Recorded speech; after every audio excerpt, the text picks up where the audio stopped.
Hey guys, welcome back to the Crafty Couple. Today we've got some awesome fall decor projects for you, and we are so excited to finally be getting back with these videos. We've had a lot going on over the last couple of months, and we are truly grateful for your continued support, your kind words, and your understanding, as we have not been able to upload like we wanted to, but we are getting back on track. So as always guys, if you enjoyed today's video, please give it a thumbs up and let us know in the comments which one's your favorite. For our first project, we're going to give this little letterboard a very simple but beautiful makeover. First thing you want to do here is go ahead and remove this plastic border. We won't need that at all. And the cool thing about today's projects are they are all very simple and easy to do. They don't take much time either. What we're going to do is take these wood stakes that we got from Walmart. I believe they're about $1.50 each, and you will need 2 of them. And we're going to create a frame to go around this, give it more of kind of a farmhouse rustic look. We'll go ahead and stain these stakes as well, but it'll give it a lot more character and make it a lot more high-end looking than just that plastic frame.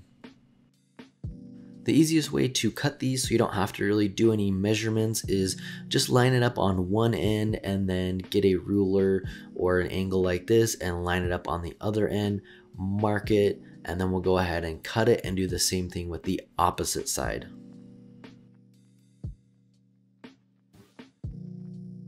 A really cheap option, but one that works well for these little wood pieces, is a jigsaw. I believe we picked this one up for just under $20. So if you want to check that out, we will have a link for that in the description below. And then once we have these 2 side pieces cut, we can simply line our stake up on one end and then measure or mark off on the other end where it meets that wood, and then we can cut those 2 pieces. A lot of our videos we've been using dark walnut, however recently we've been working with this early American stain. Both of them I think look fantastic, especially when you're going for a rustic or farmhouse look. So we're going to go ahead and stain all of these pieces and move on to gluing them on.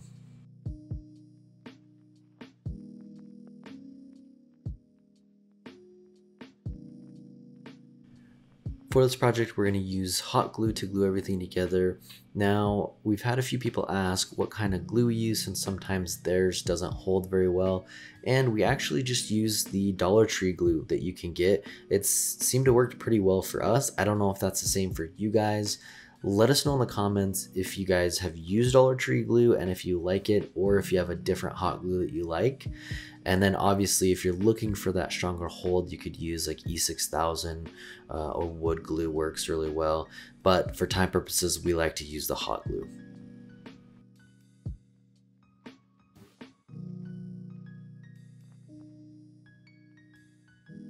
Once we have the frame done, we can move on to giving it a little bit more structure to hold it together. So what I did is I just took a crafting stick and broke it into a few pieces to glue onto each corner, just to give it a little bit more stability. And then next what we'll be doing is gluing on a couple of the tumbling tower blocks here at the bottom to give it a little bit of a stand and hold it upright. Once you're done gluing the blocks on, that will complete the project. Like I said, it's a very simple project, but completely transforms the letterboard.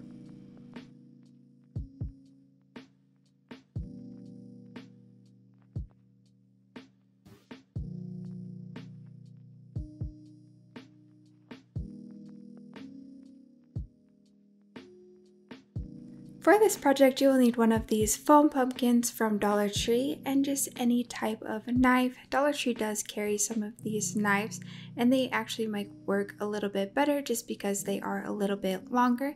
You will just cut off the whole entire top, and they are hollow, so it makes it a lot easier, and just pull out all the foam on the top.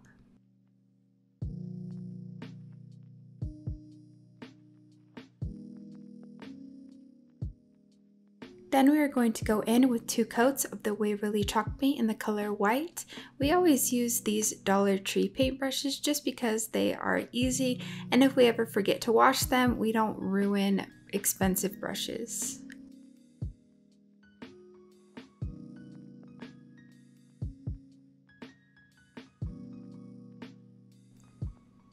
Now that the pumpkin is dry, we are going to go ahead and get the moss. I got the moss also from Dollar Tree, and we are going to just put that over the top just a little bit to fill in the spaces that the succulents aren't going to cover.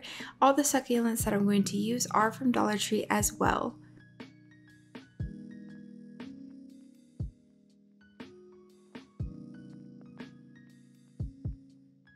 To fill in just the little extra space at the bottom of the pumpkin, just put a plastic bag or some newspaper. For the moss, I just started pulling it apart and just putting it at the opening of the pumpkin, and then just putting it slightly outside of it where we're going to be putting the succulents.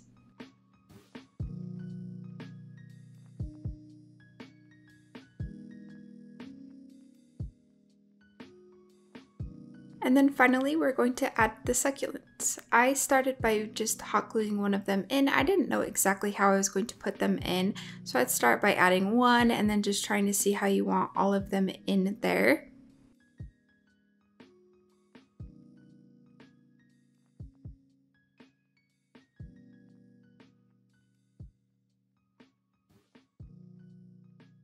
At the end, if you have any spots that are just a little empty or you couldn't fit any succulents or anything like that, just put a little bit of the moss there instead.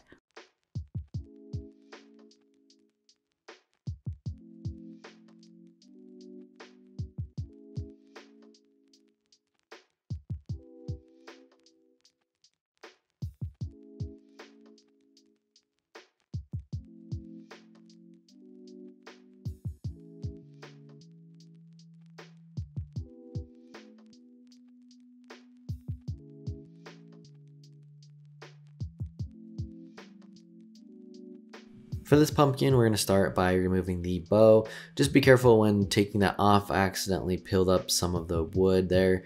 Didn't ruin it, but we're going to be using some of this orange paint. I believe we just picked it up from Walmart, and we're going to go ahead and give it a couple coats. And we're not using any specific orange here. Honestly, whatever you have will work. This is just an orange color that we had on hand, so if you want to use like an acrylic or a chalk paint, either of those will work just fine. Once we've let the coats for our orange dry, we can move on to the white paint. I'm using this white Waverly chalk paint, and we're going to be dry brushing this on to kind of give it a whitewash effect. So you want to make sure that you do remove most of the paint before applying it so that we can get that dry brush effect, and then go ahead and go over the entire pumpkin that way.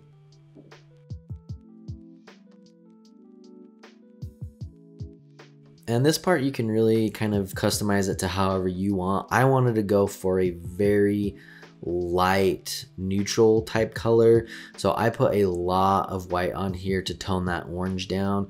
You could also go in with very little white, or if you wanted to kind of give it a distressed look, go in with black and do the same thing. It would give it more of a distressed look. I also decided to leave it all white. You could do the white dry brushing first, and then you could go in with a little bit of black over that to give it a distressed look over the white dry brush. This next part, we're again just creating a little stand with these tumbling tower blocks, gluing them at the base so that the pumpkin will stand up straight.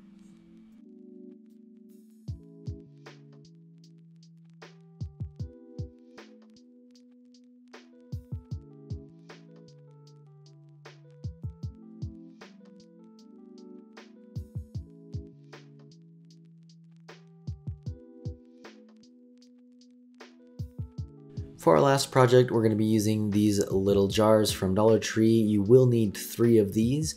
And then the first thing you want to do is go ahead and remove the handle. It just pops off very easily.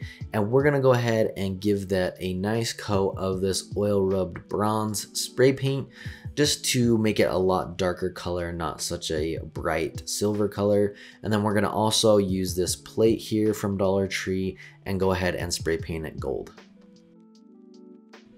Next, we can move on to placing our fairy lights into the jars. Again, you will need 3 of these, and they take the 2 AA batteries. We just like to use the ones that you can get from Dollar Tree as well.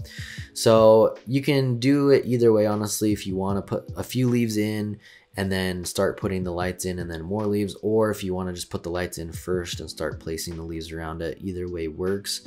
But the main thing here is we want to get the lights inside and then cover up the little part that actually holds the batteries, the battery pack.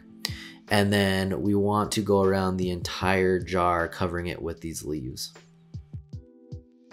And the leaves are just a couple packs. I believe it's a 50 count from Dollar Tree as well. Once we have our lights and our leaves in and the paint has dried on our handle, we can go ahead and put that back on. Again, it's very simple. You just want to close it together here, and then the one end just slides over the top of the other end.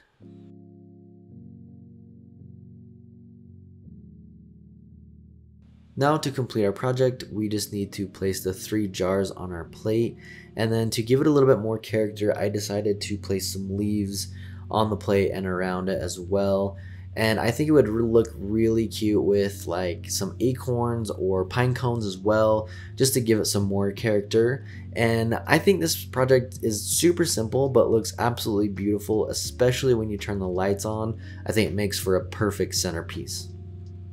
Thanks for watching, guys. We hope you enjoyed this fall video. We're going to make a playlist with more of our fall videos from last year and all of our new videos coming out. So make sure to click through here and you can check out all of those videos. And as always, guys, make sure to subscribe and hit that bell icon so you can be notified every time we upload a new video.